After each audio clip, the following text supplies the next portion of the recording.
Hola chicos, en este vídeo, perdón, os vamos a explicar cómo implementar un content provider, un proveedor de contenido, para que vuestras aplicaciones puedan compartir los datos de la base de datos interna con cualquier otra aplicación. Para ello nos vamos a basar en el ejemplo que hay en el temario del curso de Android. Lo único que he realizado ha sido copiar el código que hay en el propio temario, en el PDF, lo he pasado a Eclipse y nos daría una estructura parecida a esta. Como podéis ver, bueno, consta de tres clases: la actividad, el content provider y un SQL helper para la creación y acceso a la base de datos. Vamos a ir directamente, lo primero de todo, al SQL helper para que veáis un poco cómo se organiza, cómo está estructurado. Lo abrimos y vemos aquí que lo único que tenemos serían dos constantes, una con el nombre de la base de datos, que en este caso es jugadores, y otra con con el número de la versión de la misma base de datos, que en estos momentos es la versión 1. Si más adelante hubiera algún tipo de actualización a la aplicación que modificara la estructura de la base de datos, habría que aumentar la versión, pues por ejemplo poner 2, después 3 y demás. Ya os digo, como es la primera vez que se crea esta aplicación, la versión 1 valdría. Y lo que tenemos aquí, el primer método que encontramos es el constructor. Lo único que hace el constructor es llamar a la función de la clase padre, que es SQLite OpenHelper, pasándole el contexto que le entra, el nombre de la base de datos que tenemos en la constante, el, el nulo S es el cursor factory, es una clase especial, perdón, un objeto especial que le puede indicar a la clase padre cómo devolver los datos que queremos. Como nosotros vamos a usar un cursor por defecto, no sería necesario modificarlo. Y después nada, le pasamos la versión de la base de datos para que sepa con cuál estamos. Después en el método onCreate, cuando se crea por primera vez este objeto, un objeto de esta clase, lo primero de todo verificamos si la base de datos es de modo lectura o no. En el caso de que sea solo de modo lectura, lo que hacemos es llamar al método para que la ponga de modo escritura y gestionamos nada, la base de datos a partir de aquí. Si ya estuviera en modo escritura, aquí en este if no entraría y directamente ejecutaríamos la sentencia SQL de la creación de la base de datos. Sería esta de aquí. Vale, esta sentencia es muy sencilla. Lo único que le estamos diciendo es que queremos crear una tabla con el nombre jugadores y los distintos campos que vienen después. El primero de todo es ID, guión bajo ID en minúsculas. Siempre tiene que ser así. De tipo entero, integer. Le decimos que es una clave primaria, es lo que nos va a indicar cuál va a ser el índice de la tabla. Y le decimos que es autoincrementado, es decir, que el propio sistema va a ir aumentando el número de uno en uno. El siguiente campo es un campo llamado nombre, que es de tipo texto. Y el último campo es un campo llamado puntos, de tipo entero. Con eso ya estaría. Como podéis ver, la sentencia es muy sencilla, solamente separando por comas los distintos campos que estamos creando e indicándole el tipo de datos que va a almacenar. El último método que nos aparece aquí, que es el onMoveGrade, este método solo se ejecutaría cuando la aplicación se ejecuta una vez, con un número de versión, más adelante se actualiza con un número de versión más elevado, la aplicación lo detecta y ejecutaría este método.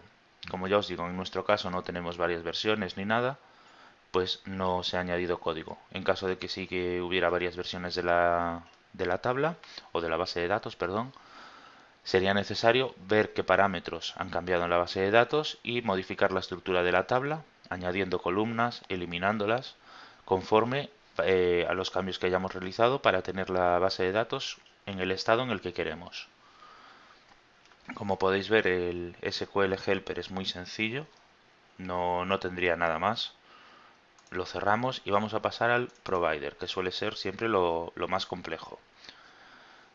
Lo primero de todo, os voy a explicar un poco las constantes que tenemos aquí, constantes y variables. La primera constante, el provider name, es el nombre del proveedor de datos, es decir, el nombre por el que nuestro content provider va a responder. Es como si fuera una URL. Y vemos aquí que tenemos el content URI, que viene a ser la URI, es decir, el recurso unificado por el que responde. Como podéis ver, este recurso unificado sí que tiene ya estructura de URL completa. En vez de HTTP pone content para indicar que es un content provider. Le añadimos, perdón, el provider name que tenemos aquí arriba, y a mayores le añadimos jugadores, porque vamos a trabajar únicamente con la tabla jugadores, que es la que hemos creado. Después declaramos estas 4 constantes. La primera de todo sería el ID, que como podéis ver, aunque el nombre de la constante sea ID en mayúsculas, el valor, que es lo que a nosotros nos interesa, está en minúsculas. Declaramos el campo nombre, también en minúsculas, aunque esto ya os digo que no es obligatorio. El campo puntos, que también es en minúsculas. Y el nombre de la base de datos, de la tabla de la base de datos, que en este caso es jugadores, también en minúsculas. Estas dos constantes que vienen a continuación, que es jugadores y jugadores ID, nos sirven únicamente para el matcher, para el URI matcher que tenemos justo debajo. Básicamente le estamos diciendo que si el content provider detecta que estamos pidiendo un único jugador, nos ponga una bandera, un flag con el valor 2. Y si vemos que estamos pidiendo un listado de jugadores, pues el flag, la bandera, nos la va a poner con el valor 1. Únicamente es esto. Si seguimos bajando, vemos aquí que tenemos el URI matcher que os comentaba hace un momento. Y lo único que tenemos que ver aquí es muy sencillo. Este URI matcher se inicializa siempre con el no match, es decir, que por defecto no coincide con nada. Y después de hacer las comprobaciones, verificaríamos el provider name que nos está entrando, la tabla que se le pide datos si fuera jugadores, entonces le asignaríamos el ID, el flag que os indicaba antes de jugadores, es decir, de un listado. Y sin embargo, si el dato que nos entra sería el provider name junto con jugadores barra y un número, este es el carácter comodín para el número, es la almohadilla. Entonces, si nos entrara así con un número, con un código, lo que tendríamos en la petición que tendríamos que atender sería una petición de un único jugador, y por eso le asignamos el flag de jugadores ID. Y lo siguiente que tenemos aquí, nada, es una variable jugadores DB, que es donde vamos a almacenar la referencia a la base de datos para poder trabajar con ella. A partir de aquí ya sería directamente lo que es el código según las peticiones que vayamos haciendo al content provider. La primera, el onCreate, que es cuando se inicializa la primera vez. Localizamos el contexto para después poder trabajar con él. Creamos una instancia, un objeto de la clase juego SQL Helper, que es la que teníamos nosotros creado en el otro punto, la otra clase que os he mostrado, y le pasamos este contexto que hemos localizado justo antes. Localizamos la base de datos, es decir, la variable que teníamos creada de antes, le asignamos el getWayTable database, es decir, obtener la base de datos en modo escritura. Y después devolveríamos, bueno, este método, el onCreate, tiene que devolver, si os ponéis encima os lo explica. Bajamos un poco y devuelve aquí. Verdadero si el proveedor, si el content provider ha sido exitosamente creado, o falso en otros casos. Pues entonces lo único que hay que hacer es verificar si jugadores DB, si la base de datos es nula o no.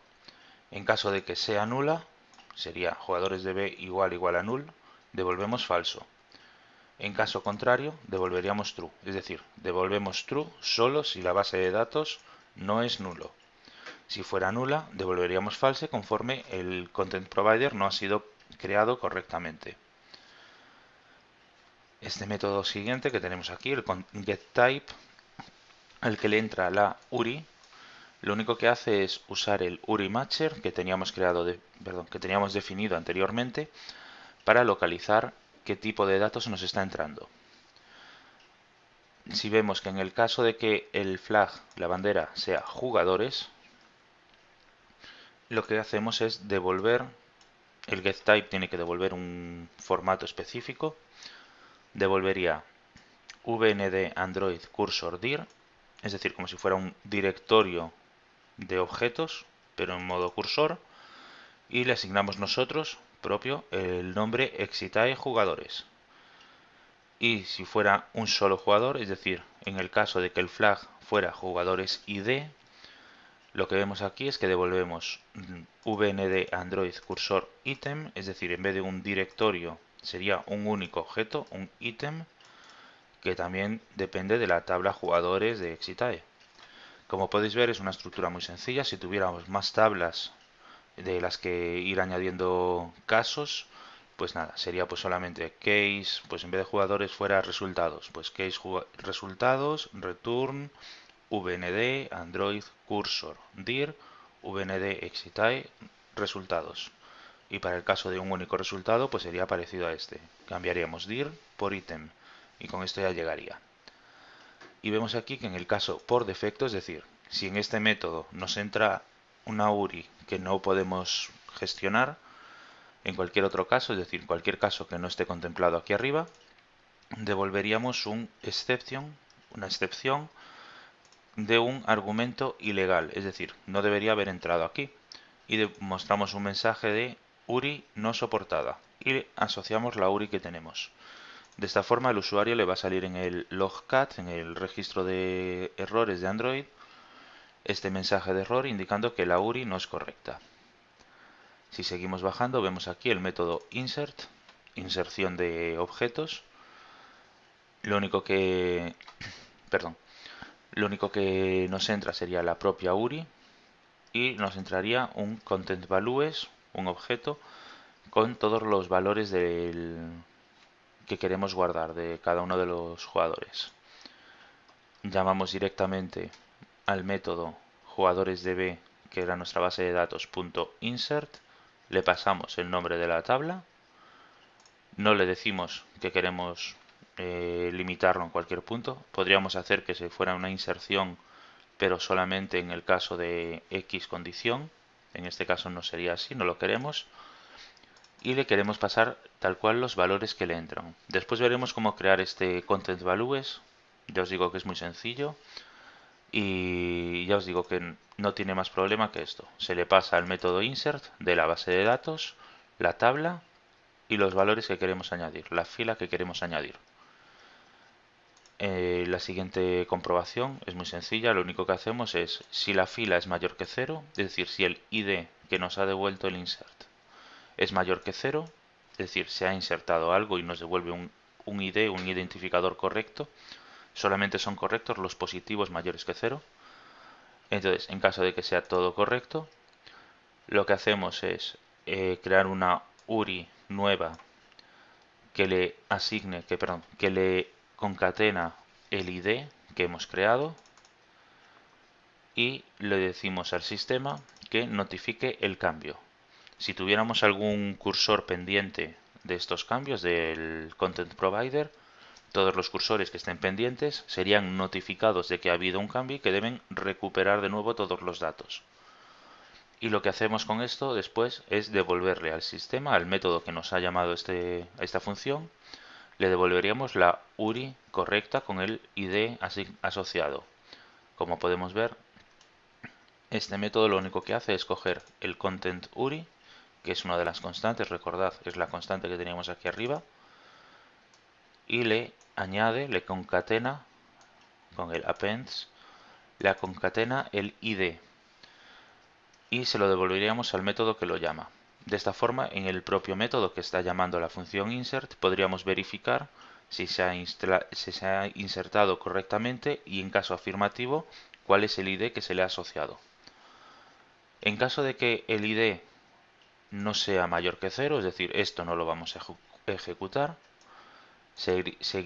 pasaríamos de largo esta comprobación y lanzaríamos un exception, un SQL exception con el texto de failed to insert row into URI, es decir, se ha dado error al insertar la fila dentro del URI. El URI, recordad que es el que nos estaban introduciendo en el método insert. De esta forma, en la aplicación desde donde se llame a este content provider para añadir el valor, va a saber por qué ha fallado. Le vamos a decir que el URI que nos ha pasado es erróneo y que no sirve para insertar datos en esta tabla. El siguiente método que nos aparece sería el query, es decir, una consulta.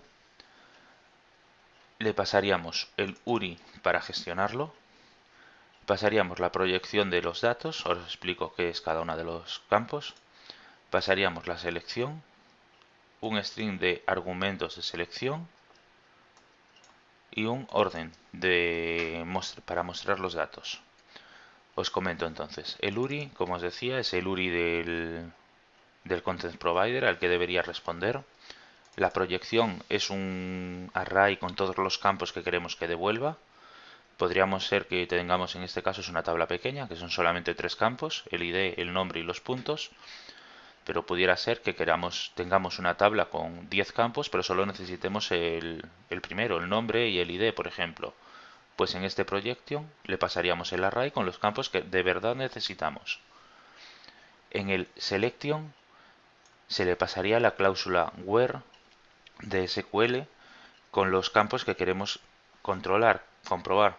Es decir, es algo así como si solamente quisiéramos, en este ejemplo, si solamente quisiéramos los jugadores que tengan más de 10 puntos, se comprobaría aquí, puntos mayor que, y se le pone un comodín. Se le pone un comodín que es $1 y el $1 viene a significar que es la posición 1 de este otro componente que es un array de argumentos, es decir, un array de valores a comprobar. Aquí le pasaríamos, si el $1 sería la primera posición, si en el selection tuviésemos un $2 sería la segunda posición del selection args. Esto ya os digo que es bastante difícil de entender a priori. Os recomiendo únicamente hacer ejemplos, ver cómo se puede llamar y en caso de que tengáis cualquier duda, pues preguntar a los a los profesores del curso de Android, que para eso estamos, y os explicaríamos pormenorizadamente cómo hacer esta llamada.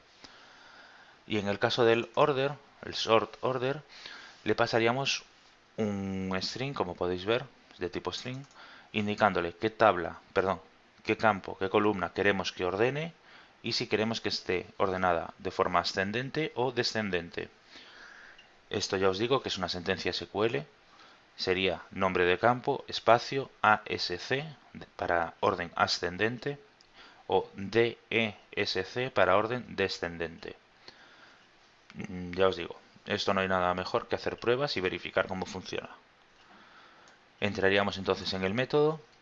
Lo primero de todo, creamos un objeto, un constructor de SQLite Query, es decir, un constructor de consultas SQLite, y le asignamos una tabla, que en este caso sería la tabla que tenemos nosotros, jugadores. Verificamos el URI, verificamos si está pidiendo únicamente un jugador o si está pidiendo más de uno. En caso de que pida un único jugador, lo que hacemos es añadir al where, es decir, añadimos a las condiciones que id, la constante, recordad, es en mayúsculas, es la constante. Si nos ponemos encima nos dice el valor real que vemos ahí, que es en minúsculas. Y lo que hacemos es esto, añadir a las consultas de selección que id sea igual a uri.getPackSegments get 1. Es decir, esto lo que hace es coger la URI, hacer los segmentos, es decir, dividir las rutas, la ruta que aparecía en la URI y cogernos el último campo. Realmente tiene dos únicamente, tiene el 0 y el 1. El 0 es la tabla y el 1 es el código de la posición. Os explico. Si nos vamos al URI Matcher, aquí lo tenemos, sería sobre esta línea. El 0 sería la tabla, que es jugadores, y la posición 1 sería el código. Con este método que ponemos abajo, lo que hacemos es directamente coger el valor que haya aquí, en este segmento. Aquí lo tenemos, sería esta línea.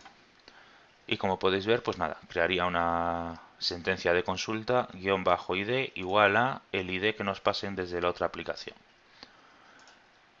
Ahora aquí en esta comprobación lo que hacemos es verificar si nos está pasando algún orden en concreto o no. En caso de que nos pasen algún orden, no haríamos nada, pero si el orden fuera nulo o estuviera en blanco, lo que haríamos sería a mayores nosotros sobreescribir que el orden queremos que sea por nombre. Si no se pone si es ascendente o descendente, por defecto es ascendente siempre. Entonces con esto ya tendríamos un SQL Builder, el constructor del SQL, ya con todos los argumentos. Ya tenemos asignada la tabla, tenemos asignadas las consultas si es necesario, y ya tenemos, bueno, el orden que lo hemos verificado si es nulo o no. Y con esto ya podríamos lanzar la petición. Entonces, SQL Builder.query, es decir, una consulta en la tabla de jugadores de B, perdón, en la base de datos jugadores de B, los campos que nos han pasado desde la otra actividad, desde la otra aplicación, con la proyección, la selección que queremos, con los valores que nos están pasando desde la otra actividad, los argumentos para esta selección, también desde la otra actividad nos los pasa.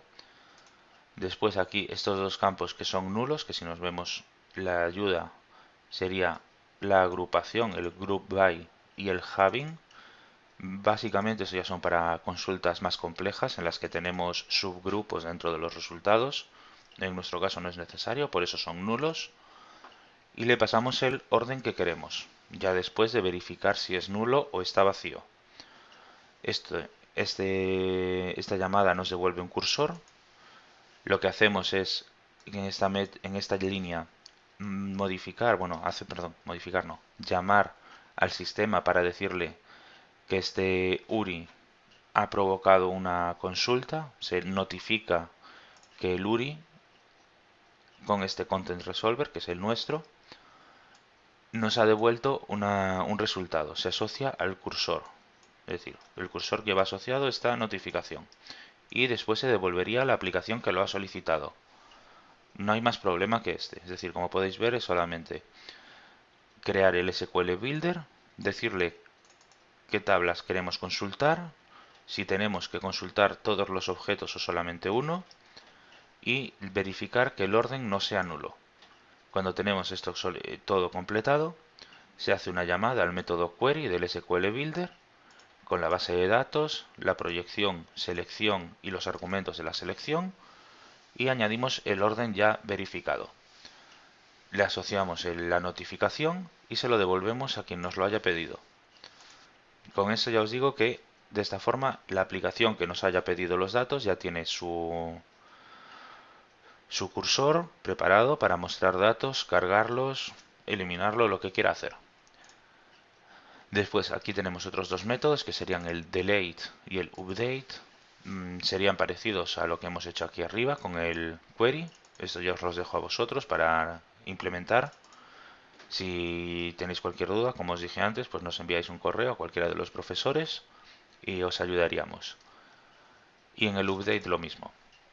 El método delete lo que sirve es para eliminar una fila de la base de datos de una tabla. Pues por ejemplo, que un jugador se da de baja, pues lo eliminaríamos de la base de datos. Y en el update sería para actualizar los datos asociados a un objeto, a una fila. En este caso pues sería si un jugador consigue más puntos de los que tenía hace un momento.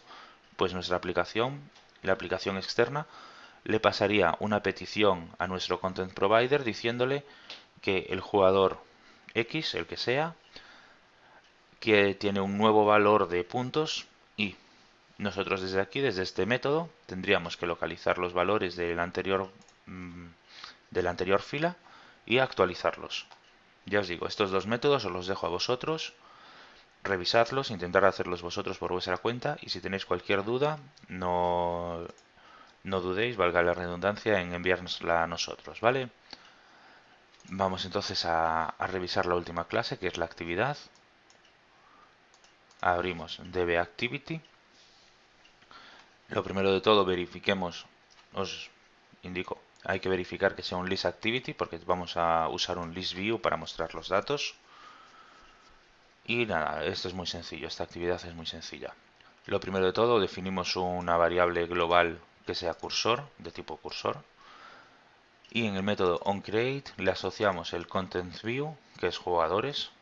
Si pulsamos control y con el ratón pasamos por encima, pulsando en Open Declaration in Layout, nos abre el XML asociado.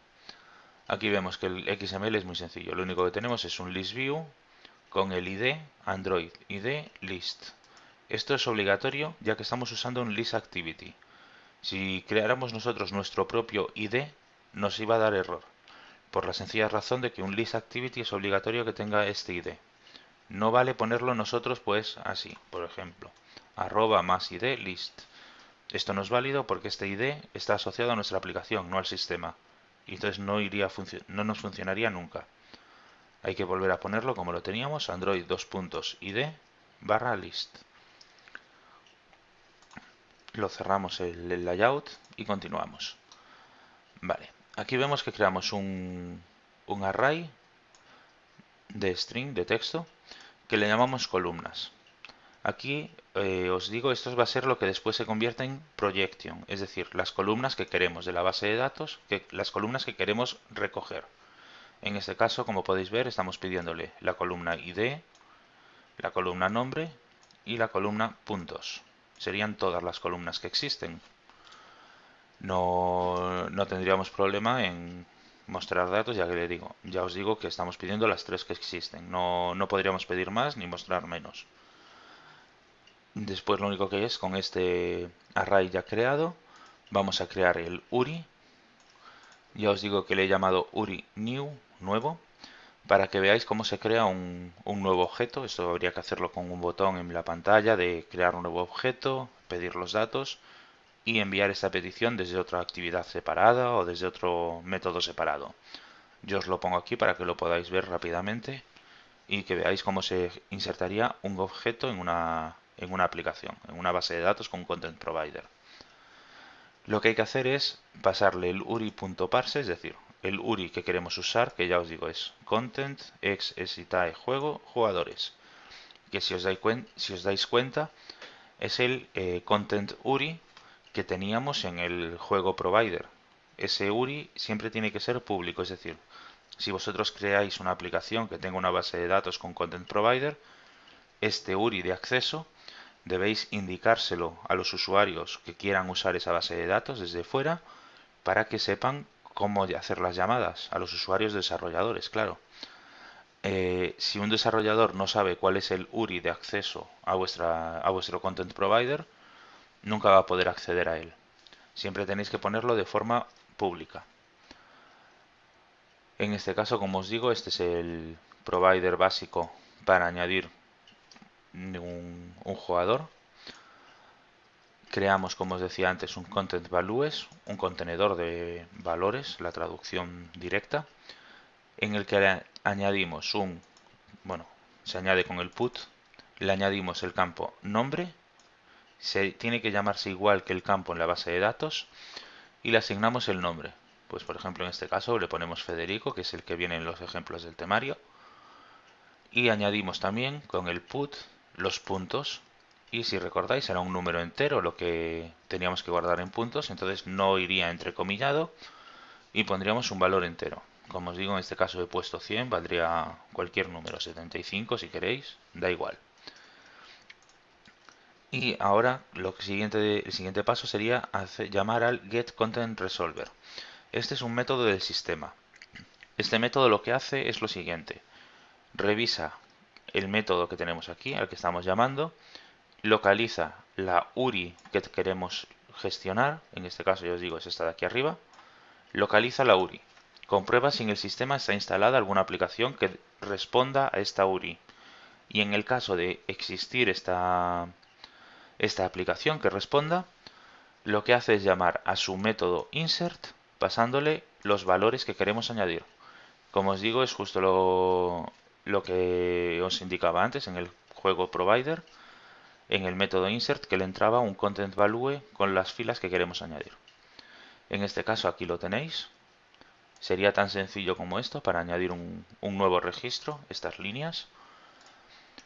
Y con esto ya tendríais la posibilidad de añadir cualquiera. Porque bueno, si queréis pedírselo al usuario, pues nada, esto lo cambiaríais por un editText.getText.toString y este otro valor pues lo cambiaríais por algo parecido, pero haciendo un cambio a entero.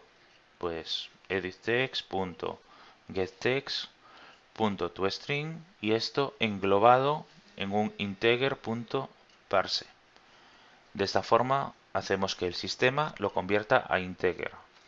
También tenéis que tener en cuenta que tendréis que tener algún tipo de control de excepciones por si el usuario introduce algún valor que no sea numérico. Esto ya sería cuestión de ir puliendo la aplicación poco a poco para que lo verifique. Ya que hemos añadido datos, voy a enseñaros cómo mostrarlos. En este caso, el código para mostrar los datos es este que hay aquí abajo. Lo que hacemos sería, creamos un URI de esta forma. Es un URI de muestra de datos. Lo que le estamos diciendo es que queremos que los muestre todos. Por eso el barra asterisco al final. Ya os digo, es una tontería solamente saberlo y saber que siempre funciona así. Y como os digo, siempre es también con el URI que tendríais que tener de forma pública para que los otros desarrolladores sepan cómo llamar a vuestra base de datos, cómo hacer consultas a vuestra base de datos. Con esto creamos un cursor gestionado, es decir, un Managed Query, una consulta gestionada por el sistema. Le pasamos el URI que hemos creado anteriormente, justo encima. Le pasamos las columnas que queremos mostrar, que es el array que tenemos aquí arriba. Recordad, el nombre de las columnas que queremos mostrar es la proyección. Y como no queremos que nos limite los resultados en ningún tipo de consulta, es decir, no queremos que nos muestre solo los jugadores que tengan 100 puntos ni nada, le pasamos en nulo ambos valores y como el orden tampoco nos influye, pues también le pasamos en nulo el orden. Recordad que después el propio provider va a asignarle un orden por defecto. No os preocupéis, no es obligatorio ponerlo. El siguiente dato que necesitamos, bueno, con esta línea de arriba ya tendríamos un cursor con todos los valores de la base de datos. Lo único que nos queda es mostrar este cursor en pantalla. Entonces para esto vamos a usar un adapter. Un adapter, recordad que lo que hace es adaptar los datos de un array, de un cursor, es decir, de un conjunto de valores, adaptarlos para mostrarlos en un list view. Vamos a usar, como os digo, un simple cursor adapter. Es un adapter, perdón, que ya es del sistema, no es necesario que lo creemos nosotros. Y el nombre de simple cursor, pues ya nos hace una idea que gestiona cursores simples, sencillos. Lo único que necesitamos es un campos DB, es decir, qué campos de la base de datos queremos mostrar, en este caso el nombre y los puntos, y un campos view, es decir, en dónde los queremos mostrar, en dónde en el list view vamos a pasarle un layout, que es este que tenemos aquí, Android R layout to line list item, es decir, un list item de 2 líneas. Cada una de las líneas tiene un text view con los IDs text1 y text2. Entonces, en el campos view le estamos diciendo en dónde queremos mostrar. De esta forma, lo que hace el sistema es el nombre del cursor, el campo nombre del cursor, nos lo muestra en el campo text1 del layout. Y el campo, puntos del cursor, nos lo mostraría en el campo text2, del layout. Lo muevo un poco para que podamos verlo bien. Para crear un simple cursor adapter es muy sencillo, le pasamos el contexto, que es this, le pasamos el layout donde lo queremos mostrar, que ya os comenté que es este layout del sistema que tiene 2 líneas con 2 text views. En este caso ya os digo que es muy sencillo, lo ideal sería que cada desarrollador pues gestionara de distinta manera. Normalmente un adapter tan sencillo no se suele usar porque quedan bastante feos, os enseño después el resultado. Pero bueno, se pueden usar y no habría problema. Le pasamos el cursor al adapter para saber de dónde coger los datos. Y después le pasamos los dos arrays que acabamos de crear. El campos DB para decirle qué campos queremos mostrar. Y el campos view para indicarle dónde queremos que los muestre. Con esto ya creado, nos devuelve un objeto adapter, bueno, simple cursor adapter, que nosotros le hemos llamado adapter. Y como ya os dije que se trataba de un listActivity, llamando al método setListAdapter, pasándole el adapter que hemos creado, ya nos lo mostraría. Lo único que nos quedaría sería configurar el manifest para que tenga visibilidad el activity y el provider. Entonces cerramos aquí la actividad, nos vamos al manifest y aquí tenemos el activity. Ya os comenté en otros vídeos que es el name, sería el nombre de la clase que tiene la actividad. Le pasamos los intent filter asociados a la actividad principal, que sería el action main y el category launcher. Y el provider se declara de esta forma. Se le pone en el Android name el nombre de la clase que lo tiene. Y en authorities se le pone el content del juego provider. Si vemos aquí, el provider name sería exita y juego, que sería lo mismo que aparece en el authorities. Es decir, esto lo que hace es solamente permite que se hagan consultas a este provider si la URI con la que nos lo están pidiendo coincide con esta que tenemos aquí. Como en este caso, ya os digo, estamos usando siempre esto, no habría problema. Y en el caso de que sea para una aplicación que queráis poner vosotros de forma pública a otros desarrolladores, un ejemplo claro de esto son los contactos del sistema de Android. Tendríais que decir cuáles son cuál es el content provider, cuál es el URI de cada uno de los componentes. Entonces lo que vamos a hacer va a ser lanzar el emulador para que veáis cómo se mostrarían los datos de esta aplicación directamente en un dispositivo. Ya os indico que es bastante sencillo la aplicación en sí, esta que acabamos de realizar de ejemplo, pero nos sirve para poder verificar cómo se crea un provider de una forma rápida en el que podamos gestionar un listado de objetos o solamente uno. Entonces vamos al emulador, vamos a esperar a que arranque.